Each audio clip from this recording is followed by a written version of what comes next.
Si acaso nos están visitando esta mañana, si acaso están conectando con nuestros cultos por primera vez, o tal vez algunos de ustedes verán la transmisión después del día domingo, cualquiera que sea el caso, estamos al final de una serie de sermones y de un libro. Típicamente predicamos a través de libros de la Biblia, y ha sido el libro de Amós. Así es que el capítulo 9 de Amós es uno de estos libros pequeñitos en el Antiguo Testamento, son unos profetas, se les conoce como profetas menores, así es que es un libro pequeñito, y es el último de los capítulos. Yo no sé de ustedes cómo es que han experimentado o han sentido cuando llegan al final de algo.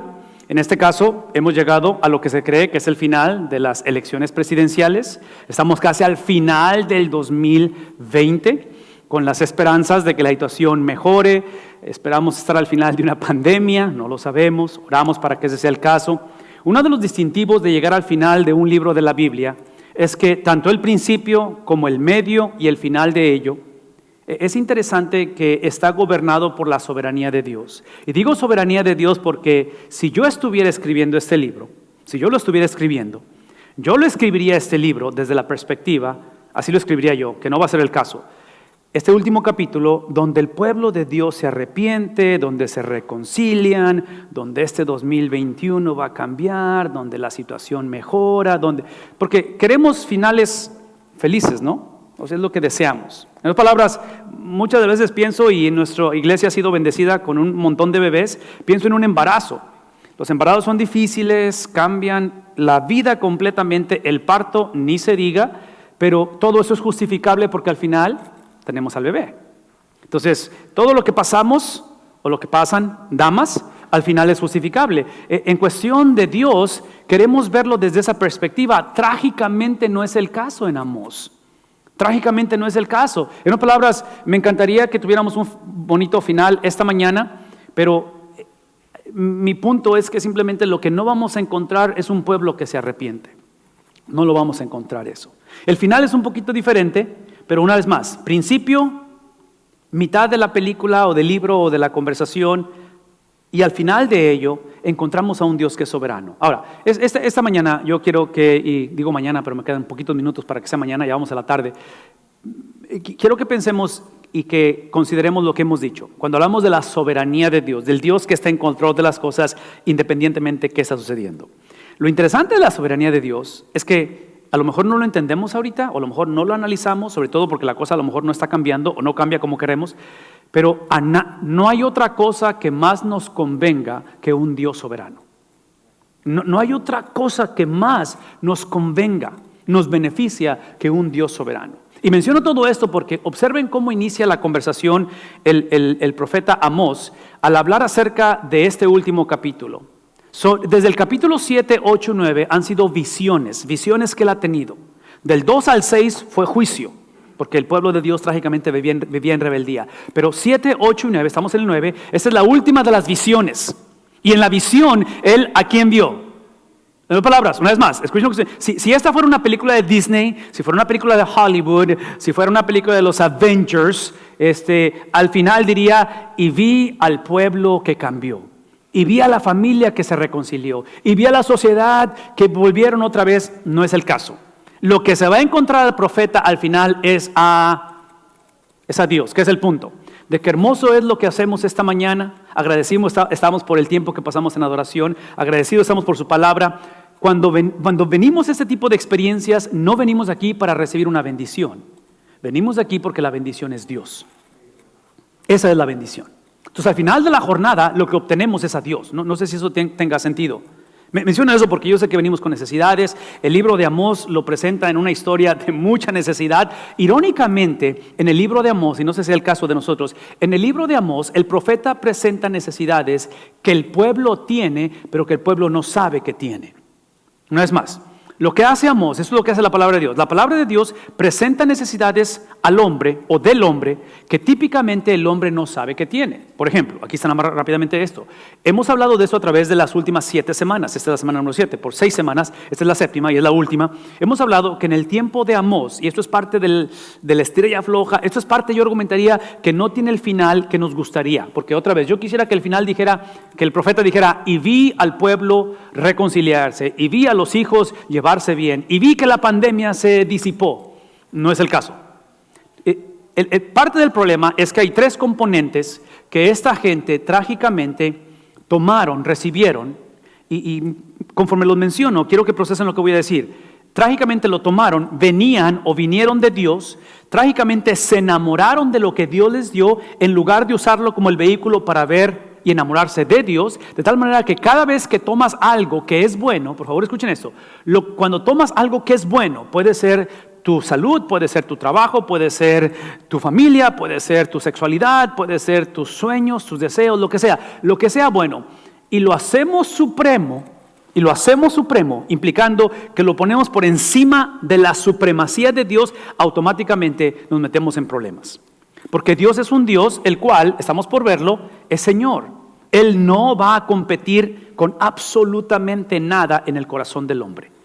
O Él gobierna y es Señor de las cosas, o Él simplemente nos va a dejar que sigamos nuestro curso de autonomía, independencia de Dios en lugar de sujeción.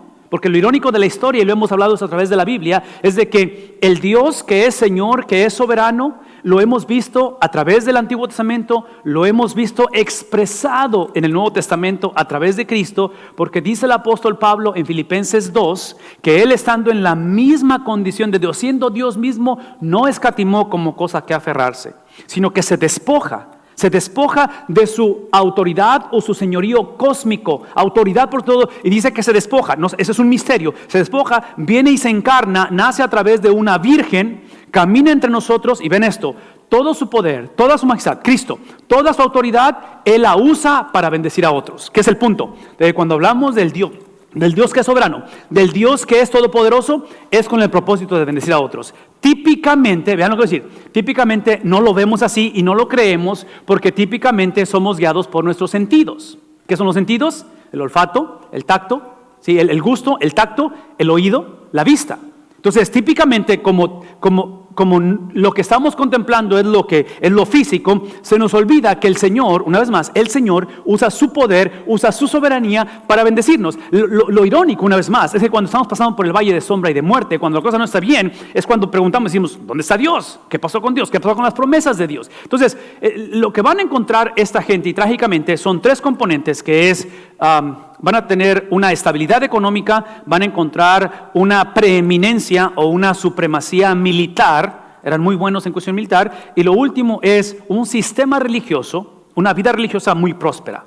Entonces, una vez más, economía, sistema religioso y cuestión militar. Cosas que Dios les había provisto, pero una vez más, las tomaron, las exaltaron, las idolatraron, vean tantito, tomaron, exaltaron, idolatraron y eventualmente las satanizaron. Fueron la razón de que viene el juicio o vino el juicio de Dios. Entonces, traduzcan eso una vez más en la relación que tenemos con el Señor. Dios es bueno por naturaleza, lo hemos cantado, Él bendice. Entonces, el problema no es que bendiga, el problema es que tomamos sus bendiciones y ¿qué hacemos con ellas? Una vez más, las exaltamos, las idolatramos y eventualmente la misma bendición se puede convertir en maldición. Es todo lo que estamos haciendo. Entonces, en ese contexto es que el profeta Amós, no viendo la transformación de su pueblo, no viendo que la cosa ha mejorado, en esta última visión él se va a encontrar no con la mejoría del pueblo, no con un pueblo arrepentido, no con un pueblo que ha cambiado, no simplemente porque vamos al 2021 la cosa va a mejorar, no porque oramos por una vacuna, todo eso puede suceder y oramos para que suceda, pero al final de la historia el profeta se encuentra con Dios. Y no se han dado cuenta de esto, pero cuando te encuentras con Dios, las cosas son un poquito diferentes. La Biblia dice que sus caminos son diferentes a nuestros caminos y sus pensamientos son diferentes, ¿qué cosa? A nuestros pensamientos. ¿Qué estoy diciendo? Que una de las cosas que cuando te encuentras con Él, te encuentras con el que es, la palabra Señor es literalmente esta palabra que solamente le corresponde de un término en el cual hay una soberanía absoluta, de que Él gobierna por encima de todo. De tal manera que escuchen esto, encontrarse con Dios, y por eso yo les doy el beneficio de la duda a esta generación y trato de dárnosla a nosotros. Vean qué voy a decir, porque estamos por leerlo. Encontrarte con Dios es entender que las buenas noticias siempre inician con malas noticias. De que Dios nunca es el Dios que nos toma de esta condición simplemente a la siguiente condición, a la siguiente situación, a la siguiente experiencia, hablando de crecimiento o de mejoría. Ese no es Dios. Dios, cada vez que nos encontramos con Él, es para literalmente consumirnos, es para literalmente quebrantarnos, es para literalmente hacernos llevar. Y por eso dije al principio en la bienvenida, hablaba acerca de cómo las obras de Dios no solamente son las que Él hace, pero son las que ha hecho en nosotros. Entonces, el perdón de pecados no es lo que hacemos, es lo que nos sucede. El arrepentimiento no es lo que sentimos, es literalmente lo que el Señor, cuando te encuentras con Él, lo crea en ti, lo cual es nada fácil. E inclusive yo argumentaría que una de las cosas que tenemos que tener cuidado con esta nueva elección, con esta nueva presidencia, con esta nueva etapa en el país, oramos para que sea una experiencia mejor, oramos para salir adelante, oramos para que la economía mejore, pero escuchen lo que voy a decir, la salvación de la humanidad de este país no está en el gobierno, no está ni en la iglesia, está en Cristo. ¿Sí vemos la diferencia?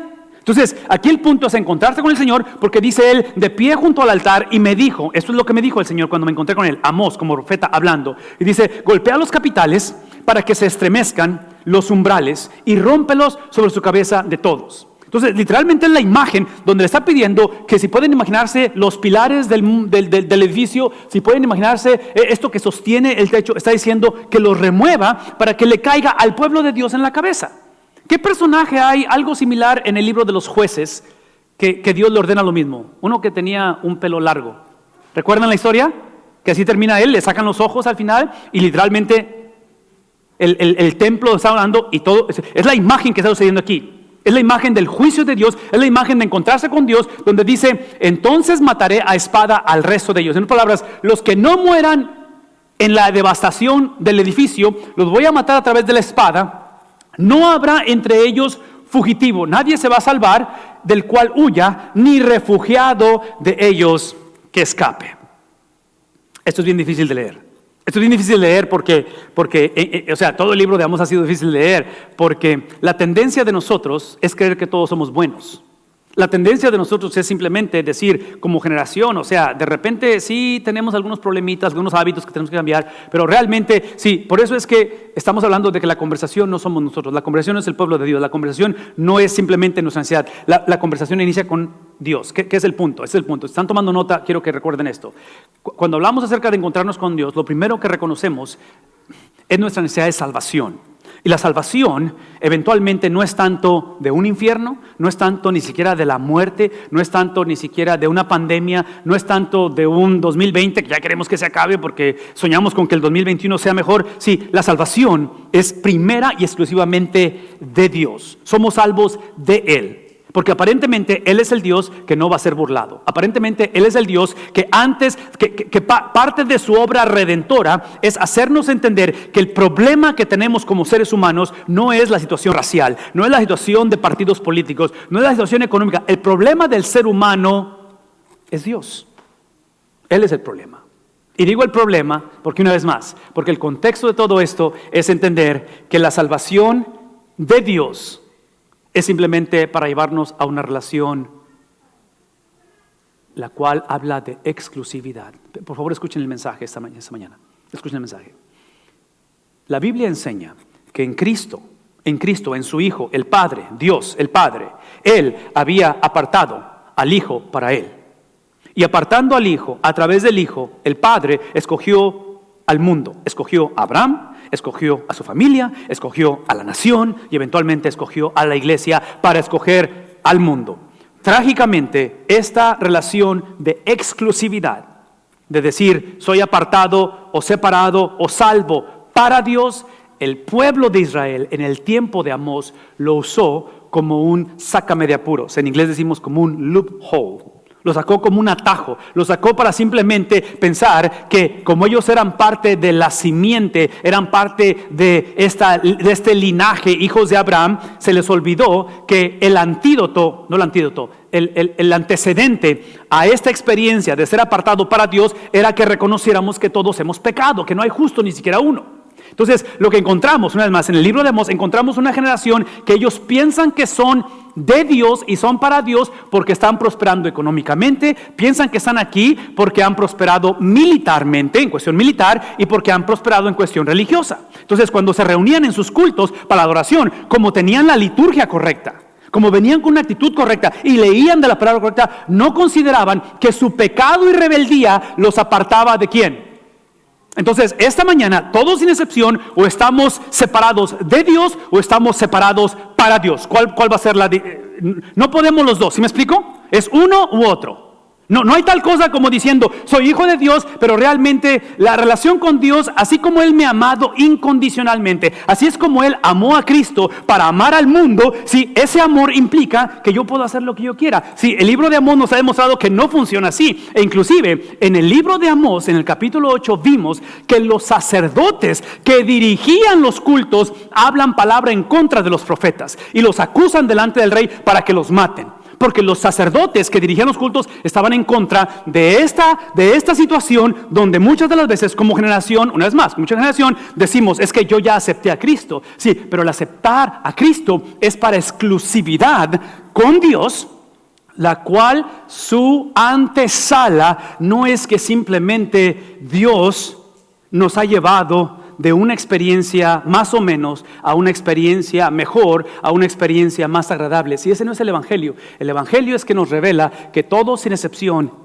nacimos, estamos posicionados, separados de Dios. Pablo en Romanos dice que somos esclavos del pecado, que nuestra obligación delante de Satanás es legal, que no tenemos opción, tenemos que pecar porque le pertenecemos a Él. Todos nacemos así. En Cristo hemos sido literalmente liberados del pecado, vean tantito, para ser esclavos de Cristo ahora. ¿Sí vemos lo que estamos diciendo aquí? Libre del pecado es esclavo de Cristo. Y esa esclavitud es para una relación, una vez más, exclusiva, y es una relación en la cual esa esclavitud para Cristo es precisamente la esclavitud que nos lleva a pensar y entender que observen cómo esta gente trágicamente responde. De tal manera que Amós dice, aunque caven, ¿sí? Se hagan hoyos y se vayan al Seol, al infierno, de ahí los tomará mi mano. No van a poder huir de mí. Porque acuérdense, está encontrando con el Señor y ellos pensaban que encontrarse con el Señor era simplemente para salir adelante, para salir del atolladero, para que nos saque de la situación, para no sentirme solo o deprimido o eventualmente para ir al cielo, porque por eso estamos aquí, ¿verdad? O sea, quiero aceptar a Cristo para ir al cielo. Ese no es el propósito. Esa nunca fue la cuestión del cielo, la cuestión de salir adelante va incluido, pero eso no es la razón de esto. La razón de esto es literalmente desplegar, manifestar la gloria de Dios que ellos la negociaron. Por lo tanto, ahora viene la mano de Dios, de la cual aunque suban al cielo, de allí también los haré bajar. Por lo tanto dice, aunque se escondan en la cumbre del Carmelo, hablando de un monte, ahí los buscaré y los tomaré. Aunque se oculten de mis ojos en el fondo del mar, ahí ordenaré a la serpiente que los muerda. Y termina diciendo esto, aunque vayan al cautiverio delante de los enemigos, ahí mismo yo voy a usar a sus opresores, a las naciones foráneas, las voy a usar y voy a ordenar a espada que los maten y pondré sobre ellos, ¿qué cosa? Voy a poner mi juicio sobre ustedes. Pero una vez más, ese juicio, por favor escuchen lo que estoy diciendo, porque muchos de nosotros trágicamente hemos creado una mentalidad de que Dios está enojado, de que si Dios existe no debería de haber tanta pobreza, tanta situación. Vean de dónde viene el juicio de Dios. El juicio de Dios proviene del entendimiento, porque dice al final, mis ojos para mal y no para bien. El problema del pueblo de Israel en ese tiempo, y ayer me mandaron un mensaje y me dijeron, hey, ¿puedes checar a este predicador? Y me lo mostraron ahí, y aparentemente ha estado profetizando cosas. Tiene tiempo profetizando y se han estado cumpliendo supuestamente las cosas. Entonces, esta fue mi respuesta. Y esa es mi respuesta ahorita y es la respuesta que veo en Amós. Así es que, sí, si esperan tantito, les voy a platicar. Ese es el problema. El problema es que el pueblo de Dios, en este tiempo, afirmaban el futuro seguro que había en Dios. La profecía de lo que viene por delante, las bendiciones de Dios. Lo que convenencieramente se los olvidó es que desde un principio, el futuro depende de un presente. Una vez más, el futuro depende de un presente. Entonces, literalmente, el futuro para la iglesia, el futuro para el pueblo de Dios no es simplemente la mejoría de la condición presente. No sé si esto está claro. Una vez más, el futuro de nosotros no es simplemente la mejoría, o en este caso, que ya no haya muerte, ya no hay dolor, por eso lo predicamos en los funerales, y es cierto todo eso. Pero al final de la historia, el futuro del pueblo de Dios es una persona. Porque Dios le dice a los levitas cuando reparte la tierra, yo soy tu herencia. Dios dice en el pueblo, Pedro hablando en el libro, en la primera carta de Pedro, hablando a la iglesia que está atravesando persecución y van hacia la persecución, está diciendo, yo soy tu herencia. Por eso les dije hace rato que cuando venimos a cultos como estos, aquí no venimos para obtener una bendición. La bendición es Dios. Dios es la bendición. Entonces, trágicamente esta gente en sus predicaciones, en su teología, el pueblo de Dios, trágicamente afirmaban lo que Dios había prometido. Lo que se les olvidó es que esas promesas dependían de una reforma en el presente. Entonces, mi invitación, sobre todo porque yo sé que todos estamos en los medios sociales y constantemente hablamos acerca de cómo Dios está en control y Dios sabe, Dios es soberano. Y otra vez, no estamos echando mentiras. Ellos no estaban echando mentiras, es que estaban escogiendo las verdades que les convenía. Una vez más, ¿sí? No están echando mentiras. Ciertamente el futuro es seguro en Cristo y es una persona, pero ¿qué acerca de lo que implica? Porque ese ha sido el problema siempre del pueblo de Dios. El pueblo de Dios, en el Antiguo Testamento, en el Nuevo Testamento, en el tiempo de la Reforma hace 500 años y hoy en día se le llama antinomianismo. El antinomianismo es tomar palabras de este libro y escoger las que me convienen, las que se aplican. Por eso les he invitado y les digo una vez más, dejemos de hacer o de permitir que ya sea personalmente, colectivamente, por internet, lo que sea, de escuchar o de participar en estudios de la palabra de Dios donde el punto sea ver qué es lo que tú piensas de ello. ¿Saben de qué estoy hablando? O sea, ¿qué importa lo que yo piense de la Biblia? Aquí no es lo que yo pienso de cómo va a ser el 2021. Aquí no se trata de lo que yo pienso de la pandemia. Aquí no se trata de lo que yo pienso de mi sexualidad, de lo que pienso del divorcio, de lo que pienso del embarazo. Todo eso es importante, pero eso no es la autoridad. ¿La autoridad está en qué? En lo que Dios ha dicho y en lo que Dios ha implicado. Entonces, esto es lo que Dios dijo. Dios en su soberanía, hablando de soberanía, escoge a través del Hijo, escoge a Abraham. Y al escoger a Abraham, le presenta las estrellas en el cielo, le presenta la arena del mar y le dice, en medio de tu esterilidad, en medio de tu vejez, así será tu, ¿qué cosa? Descendencia. Es el futuro que estoy garantizando, no en el hecho de que tú vas a poder ser fértil, no de que tu esposa en su vejez, todo eso va a ser el vehículo, pero el punto, la certeza, no de Ismael, pero de Isaac, que es el hijo de la promesa, la certeza en Isaac, no tanto de Saúl, pero de Jacob, ¿sí? ¿Conmigo en la historia? ¿No? La certeza de que este futuro es seguro está en mí, pero ese seguro es la invitación de que tú ejerzas tu libre albedrío, ¿sí? Entonces, soberanía de Dios, libre albedrío, ¿cuál de los dos? La respuesta es yes. Esa es la respuesta. Entonces, es obvio que esta seguridad del futuro es hablar de un Dios que no cambia, es hablar de que nada nos separará del amor de Dios, es hablar de que literalmente estamos en sus manos. Pero la implicación de ello es que tenemos que entender que ese futuro seguro, esa garantía de lo que hablamos, de lo que viene más adelante, de un 2021, de mi vejez, de mi seguridad que voy al cielo cuando muera, está literalmente conectado y depende de ejercer, de vivir, de expresar, de entender que al haber escogido a través del Hijo amado, escogió a Abraham para escoger una familia, para escoger a un pueblo, para escoger a una iglesia, ha sido con el propósito de que seamos una generación no de personas salvas solamente, pero que vivamos como tal, como salvos.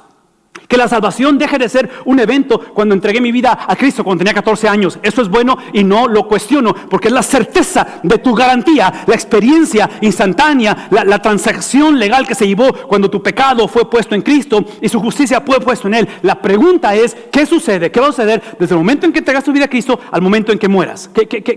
¿Cuál va a ser la historia, la narrativa? Y ese es el dilema que encontramos en el libro de Amós, donde convenencieramente aseguraban, cantaban, creían, los sacerdotes predicaban, leían de la palabra de Dios, la certeza de las cosas, a expensas de vivir una vida desenfrenada, a expensas de simplemente decir, hey, es mi vida, es mi dinero, es mi sexualidad, es mi matrimonio, son mis hijos. ¿Alguien está siguiendo la conversación esta mañana? ¿Saben de qué estoy hablando? Eso es el antinomianismo. Y es ahí donde el Señor de la Biblia dice, no va a funcionar así. Esto es lo hermoso del Evangelio. Véantate, porque no quiero dejarlos, ya vamos ahí. No quiero dejarlos con un sabor de boca así difícil. Porque lo último que quiero, lo último que deseo, si no sería completamente en contra del Evangelio, si dejo así la cosa. Todo lo que acabo de decir no está implicando que necesitamos ponernos a cuentas, arrepentirnos y cambiar todo eso creo que es necesario, todos tenemos que poner cuentas. Pero lo interesante del asunto es que esta experiencia de vivir un presente reformado, regenerado, reestructurado, esto no es simplemente un pueblo, una generación, hijos, abuelos, padres, niños, jóvenes, que simplemente nos cae el 20 y decimos, Señor, perdónanos, ten misericordia de nosotros. No, esto que estoy hablando, vean atento, esto que estoy hablando, porque acuérdense lo que dije, a través del Hijo, a través de Cristo, el Padre escogió a Abraham para escoger a una familia, para escoger a una nación, para escoger a la iglesia y al mundo. Es obvio que tanto Abraham, tanto la familia de Abraham, como los descendientes de Abraham, la nación de Israel, como la iglesia que somos nosotros, todos tenemos algo en común. Hemos fallado. ¿Sí o no? ¿Estamos de acuerdo en eso? Hemos fallado porque esta es nuestra historia. Convenencieramente predicamos, escuchamos cosas, pero a expensas de no vivir como el Señor nos llama. ¿Qué es el punto? Es el punto que a través de todo ello, eventualmente la promesa no era tanto que Abraham iba a reformarse. Yo no sé si ustedes saben esto, pero cuando Abraham recibe la promesa, y literalmente después de que el Señor le muestra las estrellas, la arena, y le cree, dice la Biblia que cuando Abraham le creyó, le fue contado por justicia. Fue hecho justo. Cuando pasa eso, para el tiempo en que nace Isaac son 25 años. 25 años que pasan de distancia.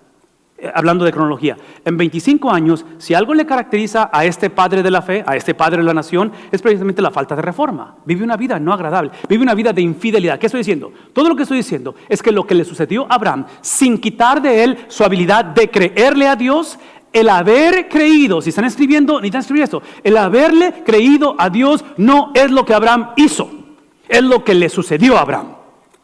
La salvación de tu alma no es simplemente porque tú entendiste el mensaje. El haber entendido es la obra exclusiva del Espíritu Santo en ti.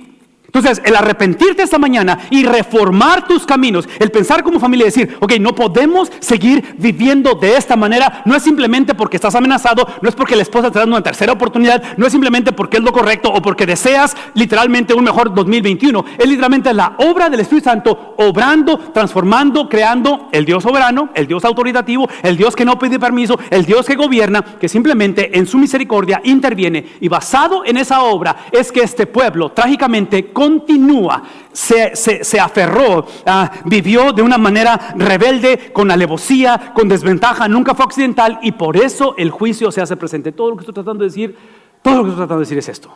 Déjeme agarrar aire. Que la reforma de tu vida no es algo que tú haces, es algo que te sucede. Es la obra de un agente foráneo. Eso es lo que la reforma hizo hace 500 años.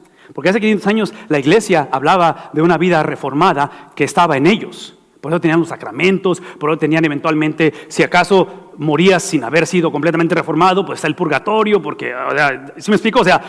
Y se aparecen los reformadores y dicen, no. Esta experiencia es la experiencia de una justicia de alguien más imputada, dada, acreditada. ¿Qué significa todo ello? Eso es lo que significa. Vean la palabra, el Señor Dios de los ejércitos, el que toca la tierra y esta se derrite, y hablando de la soberanía de Dios, y se lamentan todos los que en ella habitan. En otras palabras, todo lo que quiero que pensemos es esto, es que esto que acabo de explicar, que espero que estén conmigo de acuerdo, no está basado, Amós nunca dice, el pueblo entendió, por lo tanto es ahora el pueblo de Dios, el cual ellos tienen la habilidad. No, es Dios quien tiene la habilidad, ¿verdad? Es Dios quien hace la obra de redención, es Dios quien crea en nosotros tanto el querer como el hacer. Por lo tanto, observen la soberanía de Dios, el que edifica en los cielos sus altos aposentos y sobre la tierra ha establecido su bóveda, el que llama a las aguas del mar y las derrama sobre la superficie de la tierra. El Señor es, ¿qué cosa? En palabras, cuando entendemos que la salvación no es lo que yo he escogido, es lo que me sucede. Cuando yo entiendo que mi futuro está ligado a la regeneración de mi presente, cuando entiendo eso, lo primero que sucede, esa es la evidencia que tenemos en el mensaje, vemos la majestad de Dios, independientemente de las condiciones que estamos viendo. Porque la Biblia no dice que la cosa mejoró. La Biblia no dice que ellos evitaron el juicio de Dios. Vienen los asirios y van a hacer estragos. Hay un exilio. Y en medio de todo ello, Amós les recuerda que aun cuando ustedes se vean viviendo las consecuencias de su obediencia, aun cuando estemos como destinatarios de la injusticia de este mundo, la soberanía de Dios no es alterada. Es por eso que él termina diciendo lo siguiente: ¿no son ustedes para mí como hijos de Etiopía? Escuchen el mensaje. O sea, ya hablamos de la grandeza de Dios, ya hablamos de esa transacción que ahorita lleva a cabo, y observen el contexto. Oh israelitas, oh pueblo mío, ustedes que son mi mayor tesoro, ustedes que los escogí como sacerdotes para mí, para representarme, declara el Señor: ¿no hice yo subir a Israel, a ustedes como nación de la tierra de Egipto, y a los filisteos de Caftor y a los arameos de Kir? ¿Qué es el punto? El punto aquí es simplemente esto: que el Señor les recuerda que toda su soberanía que acabamos de leer, toda su grandeza, toda su autoridad, todo su juicio proviene de un Dios que de su sentir, de su corazón emana misericordia. La razón que esta generación no reconoce las obras de Dios del pasado y su misericordia es porque ellos pensaban que ellos merecían la prosperidad económica, ellos merecían la prosperidad militar, ellos merecían la prosperidad en su sistema religioso. ¿Qué estoy diciendo? Esa es la consecuencia de tomar lo que es bueno, hacer lo que cosa supremo, eventualmente idolatrarlo, y terminamos ¿qué cosa? Satanizando. Es el problema. El problema tuyo es el problema mío. Entonces es obvio que en esta mañana una de las cosas que espero que sucedan en la transición política que tenemos, sociológica que tenemos, transición tal vez de año, transición que estás teniendo en la vida, no sé dónde te encuentras hoy en día, donde quiera que seas, mi oración es que reconozcamos que el Señor por naturaleza, Él es misericordioso, y eso implica que dejemos de enfatizar simplemente que tenemos la doctrina de esta especialidad de que somos sacerdocio del creyente, de que somos un pueblo escogido, una nación santa. Todo es importante, pero desde un principio el lugar especial que tú y yo tenemos nunca fue para VIP, fue para ser el vehículo ¿a qué cosa? Que te he escogido a ti, para escoger ¿a quién? A muchos. Este pueblo de Dios trágicamente usó la realidad de haber sido escogidos, la doctrina de elección la usó como VIP. La usó como usamos muchas veces el matrimonio.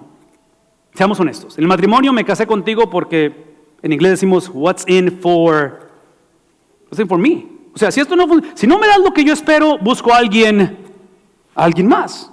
Entonces, lo que encontramos en la palabra de Dios es que todo este proceso del juicio que viene ante el pueblo de Israel es porque por amor a sí mismo los escogió.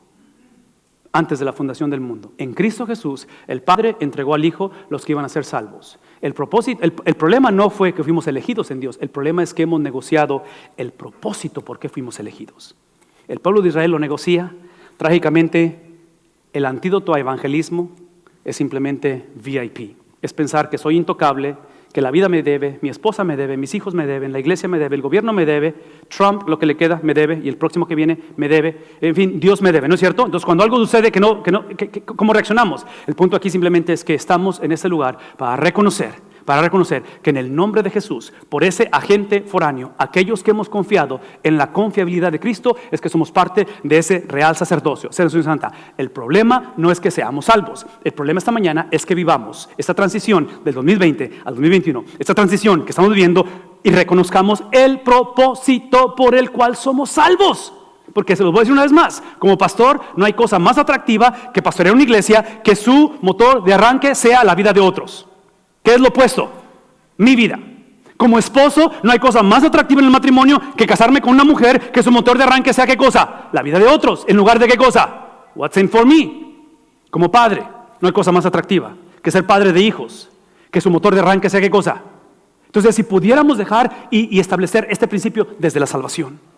Porque yo sé que venimos de diferentes contextos, yo sé que tenemos diferentes experiencias, por eso es que insisto casi cada semana, el evangelio no es tu testimonio. El evangelio no es lo que te pasó, porque si lo haces tu testimonio en lugar del de Cristo, tú típicamente vas a terminar aquí. Yo voy a hablar de lo que me pasó, yo voy a inclusive a pedir que a ti te pase lo que a mí me pasó, porque si no te pasó lo que me pasa más a mí, entonces no eres cristiano. ¿Sí ven lo que está sucediendo? Aquí el punto no es lo que yo pienso, lo que yo siento, aquí el punto es que en su soberanía, en su misericordia, desde antes de la fundación del mundo, yo no soy el producto de accidente. Yo no soy simplemente casualidad, no simplemente porque un hogar cristiano, no, es literalmente el Dios que traza sus planes, y sus planes no soy yo, no es el plan es la evangelización, es la globalización de este evangelio, de tal manera que Él simplemente nos habla de esa experiencia, de ese Dios en el cual dice, por eso los ojos del Señor Dios están sobre el reino del pecador. En otras palabras, es por eso que simplemente basado en lo que acabo de decir, basado en la manera en que ustedes trágicamente olvidaron el propósito, mal usaron, recuerdan las parábolas de los talentos, parábolas de las vírgenes sabias e insensatas, recuerdan la parábola de toda esta cuestión de administración. Sí, está diciendo, porque ustedes convenencieramente usaron esa lección para algo propio en lugar de otros, dice el Señor a través de Amós, es que voy a tener que destruirlos. Es lo que está diciendo. Yo me voy a la historia de Moisés descendiendo de la montaña con las tablas de la ley, y lo primero que se encuentra es un pueblo que ya salieron de Egipto y los encuentra con un, ¿qué? Con un becerro de, ¿qué cosa? De oro, adorándolo. Y Dios le dice a Moisés, mira Moisés, esto es bien sencillo, aquí no nos vamos a complicar la vida. Nada más, hazte para un lado. Voy a destruir esta generación, y de ti levanto una nueva y poseen la tierra. Y Moisés intercede. Moisés, como Amós, cambia la mente de Dios, cambia el corazón de Dios y dice, no los destruyas porque vas a hacer la vergüenza, vas a hacer el oprobio de las naciones. Moisés y Dios en ese momento tienen una sesión de negocios. Se reúnen, sacan la calculadora, ven la cantidad de gente, echan números y dicen, ok, ¿cuánto nos va a llevar matar esta generación en el desierto? Hicieron el cálculo y se cree históricamente que son 15,000 funerales por año. Si Moisés el pastor está haciendo 15,000, o sea, es una locura hacer 15,000 funerales por año, pero es lo que se lleva 40 años para matar 2.7 millones de personas, que es lo que se cree históricamente que salió de Egipto. ¿Qué es el punto aquí? El punto es de que literalmente el pueblo estaba por encontrar la justicia de Dios, lo que merecía el pueblo, hace 2000 años. Hace 2000 años. El Padre voluntariamente nos dio a su Hijo. Y ese Hijo no solamente vivió en perfección este libro, no solamente hizo lo opuesto que esta gente, no solamente el Hijo encarnó y expresó la vida de otros. Sí, si ustedes recuerdan la noche que va a ser entregado, traicionado en ese aposento alto, cuando está por celebrar la Pascua, y dice, este es mi parte del pan, este es mi cuerpo que por vosotros, la copa, esta es la sangre. ¿Recuerdan que él toma un contenedor de agua y una toalla y va alrededor lavando qué cosa? Los pies. ¿Qué es el punto? Es la expresión de entender que la elección es para otros, ¿verdad? La elección es para otros. Lo que tú tienes, lo que tú posees, juventud, dinero, esfuerzo, salud, lo que sea, siempre es para ¿quién? Es para otros. Entonces, lo que encontramos en la Biblia es que literalmente este ser llamado Cristo, el Hijo de Dios, el cual es la razón por la cual el Padre eligió a Abraham, eligió a su familia, eligió la nación, eligió la iglesia, eligió el mundo, es por Cristo. Es por Cristo, es que Cristo literalmente hace 2000 años vino a este mundo, caminó en obediencia perfecta a la palabra de Dios, y voluntariamente Él literalmente se dio su vida y fue destruido. Él murió en un madero. De tal manera que el punto de nuestra conversación de Amós no es que nos arrepintamos, es entender que el arrepentimiento es algo que nos sucede porque primeramente Cristo tiene que tomar mi lugar de culpabilidad. Aquí no es borrón y cuenta nueva. Aquí no es simplemente me siento mal, traigo cierta convicción. Aquí es de que ya entendí, ahora que pasé por esa experiencia, ahora que mamá le pasó a esto, así, y decimos, ahora sí, te prometo, Señor. No. Aquí es entender que literalmente lo que hemos hecho es que hemos violado. Lo que literalmente hemos hecho, hemos idolatrado, y todos sin excepción hemos satanizado lo que Dios nos había dado. Y que la revelación de Dios es entender que todos necesitamos un sin embargo, porque el sin embargo implica, y dice Amós, no destruiré totalmente la casa de Jacob. Eventualmente viene un remanente, eventualmente las promesas que él había hecho desde antes de la fundación del mundo se van a cumplir, simplemente que esta generación no van a ser parte de ella. Esta mañana mi invitación, la esperanza de nosotros no es que nos arrepintamos, la esperanza no es que simplemente el 2021 sea mejor, la esperanza no es simplemente que entendamos la palabra de Dios, la esperanza es Cristo. La esperanza es entender que ya es algo que sucedió, que Cristo ya murió en un madero, que ya entregó su vida, que Él fue destruido, que Él clamó ante el Padre y dijo, ¿por qué me has, qué cosa? Desamparado. Que Él cargó con el pecado de nosotros, que Él literalmente tomó toda nuestra vergüenza, toda nuestra maldad, no solamente lo que llamamos errores, no solamente lo que llamamos se me chispoteó, no solamente lo que fue tiempo de juventud, es literalmente delante del Señor confesar que hemos pecado, que literalmente mi vida ha sido movida, guiada, empujada por un VIP. Que en el corazón y en mi mente gobierno yo. Que todo el día estoy conversando ¿con quién? ¿Con quién converso en la mente? Es conmigo. Y toda la mañana, todo el día estoy convenciéndome de que yo estoy en lo correcto. ¿No es nuestra historia eso? Sí, lo hermoso del Evangelio es Cristo tomando nuestro lugar. Y literalmente a través de Cristo trayendo esta expansión, trayendo esta transacción, donde no solamente toma nuestro lugar, pero sus 33 años de obediencia, que es lo que le hace a Cristo, ven bendito, 33 años de obediencia, que le hacen a Cristo salir de una tumba, resucitar, es que así como Él fue destruido por nuestra maldad, cuando resucita, Él ahora transfiere su justicia. Por lo tanto, en este día, si estamos dispuestos, si estamos disponibles, si entendemos este mensaje, y no es solamente para ser perdonados, pero es para ser investidos por la justicia del Dios, que es justo y que ha provisto al justificador.